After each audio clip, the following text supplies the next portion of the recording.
Friends, மல்லி சீரியல்ல இதுக்கப்புறம் என்ன நடக்க போகுது அப்படின்றத இந்த வீடியோவில் பார்க்கலாம்.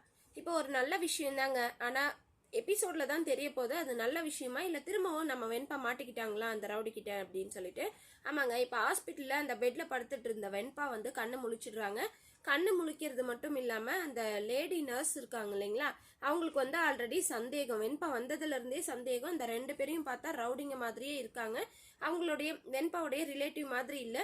ஸோ அந்த ரவுடிங்ல வந்து எல்லாரையும் வெளியே அனுப்பிச்சிட்டு டேப்லெட் வாங்கிட்டு வர சொல்லி வெளியே அனுப்பிச்சிட்டு நம்ம வெண்பா கிட்ட பேசுறாங்க அந்த நர்ஸ். இந்த மாதிரி வெண்பா வெண்பா உன் பேர் வெண்பா தானே அப்படின்னு கேட்குறாங்க. ஆமாங்க ஆண்டின்னு நம்ம வெண்பாவும் சொல்கிறாங்க. சரி சொல்லுமா, உங்களோட ரிலேட்டிவா இல்லையா அப்படின்ட்டு.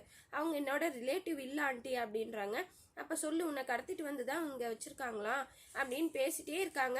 அப்போ நம்ம வெண்பா வந்து திரும்ப திரும்ப அப்படியே ரிப்பீட் பண்ணிகிட்டே இருக்காங்க, அவங்க என்னோட ரிலேட்டிவ் இல்லைன்னு சொல்லிட்டு. அதுக்கடுத்து தான் எதுவுமே சொல்லாமல் இருக்காங்க. அந்த சமயத்தில் அந்த வாட்ச் பண்ணுற ஒருத்தர் இருப்பார் இல்லைங்களா அந்த ஹாஸ்பிட்டலில், அவர் வந்து குட்டையை குழப்பி அந்த லேடி நர்ஸை வந்து வெளியே அனுப்பிச்சிடுறாங்க, நீ ஐசியூக்கு போ அப்படின்னு சொல்லிட்டு. ஸோ அதனால் வந்து அப்படியே வந்து நின்றுது. இருந்தாலும் அந்த நர்ஸ் என்ன பண்ணுறாங்கன்னா இன்னொரு நர்ஸ் கிட்ட சொல்லிட்டு இருக்காங்க, நான் நினச்சது கரெக்ட் தான், இந்த பொண்ணு வந்து கடத்திட்டு தான் வந்திருக்காங்க, அந்த அந்த ரிலேட்டிவ் அவங்க ரெண்டு பேரும் அந்த வெண்பாவோட ரிலேட்டிவே இல்லை அப்படின்னு சொல்லிட்டு.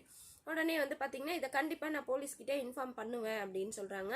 ஸோ அந்த மாதிரி செஞ்சாங்கன்னா ரொம்பவே நல்லாயிருக்கும். இன்னொரு பக்கம் நம்ம வெண்பா வந்து அங்கேருந்து எஸ்கேப் ஆகிடுறாங்க. பெட்டில் இருந்து கீழே இறங்கி யாருக்கும் தெரியாமல் அப்படியே ஓடி போகிறாங்க. ஹாஸ்பிட்டலுக்கு வெளியே போயிட்டாங்க அப்படின்னா பிரச்சனை இல்லை, ஆனால் ஹாஸ்பிட்டல்லேருந்து வெளியே போகிற நேரத்தில் அந்த ரவுடிங் யாராவது எதிர்க்க வந்தாங்க அப்படின்னா கண்டிப்பாக மாட்டினாங்க. நம்ம வெண்பாவையே திரும்பியும் பிடிச்சி வந்து பார்த்திங்கன்னா இது பண்ண போகிறாங்க. ஆனால் அது பப்ளிக் பிளேஸ், ஹாஸ்பிட்டல், அந்த இடத்துல வந்து இந்த மாதிரி பண்ணாங்க அப்படின்னா வேற யாருக்காவது தெரிஞ்சிடும். இப்போ அந்த டாக்டர் மட்டும்தான் இந்த குழந்தை கடத்தப்பட்ட குழந்தை இருந்தாலும் பார்க்கறதுக்கு ரெடியாக இருக்காங்க, ஆனால் மற்ற யாருமே வந்து ரெடியாக இல்லை. ஸோ அந்த மாதிரி பப்ளிக் பிளேஸில் அந்த ரவுடிங் ஒரு வேளை நம்ம வெண்பாவை வந்து பிடிச்சி மிரட்டினாலும் கத்தி கூப்பாடு போட்டு என்னை காப்பாற்றுங்க அப்படின்னு சொன்னாங்கன்னா அங்கே இருக்கிற யாராவது ஒருத்தர் வந்து ஹெல்ப் பண்ணுவாங்க.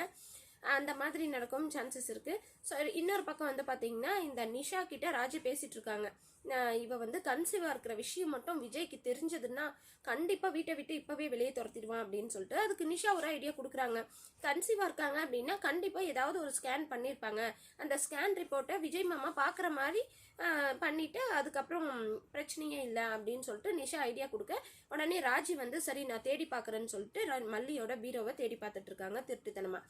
இன்னொரு பக்கம் மல்லி வந்து பார்த்தீங்கன்னா விஜய் கிட்ட பேசிட்டு இருக்காங்க, என்னை மன்னிக்கவே மாட்டீங்களா அப்படின்னு சொல்லிட்டு, என்கிட்ட மன்னிப்பெல்லாம் எதிர்பார்க்காத அப்படின்னு சொல்லி விஜய் மூஞ்சில் அடிச்ச மாதிரி பேசிட்டுறாரு. ஸோ இதுதான் ப்ரோமோல வந்திருக்கு. இப்போ நம்ம வெண்பா வந்து தப்பிச்சு வந்தது தான் பெரிய விஷயம், ஹைலைட்டான ஒரு விஷயம். ஆனால் அந்த திருடங்க கிட்ட, அந்த கடத்தல்காரங்க கிட்ட திரும்பவும் மாட்டாம நம்ம வெண்பா ஒரு நல்ல ஒரு ஆள்கிட்ட மாட்டி, அதாவது நல்ல ஒரு ஆள்கிட்ட சிக்கி அவங்க மூலயமா மல்லிக்கோ விஜய்க்கோ தகவல் கொடுக்குற மாதிரி வந்து அமைஞ்சதுன்னா ரொம்பவே அருமையாக இருக்கும்.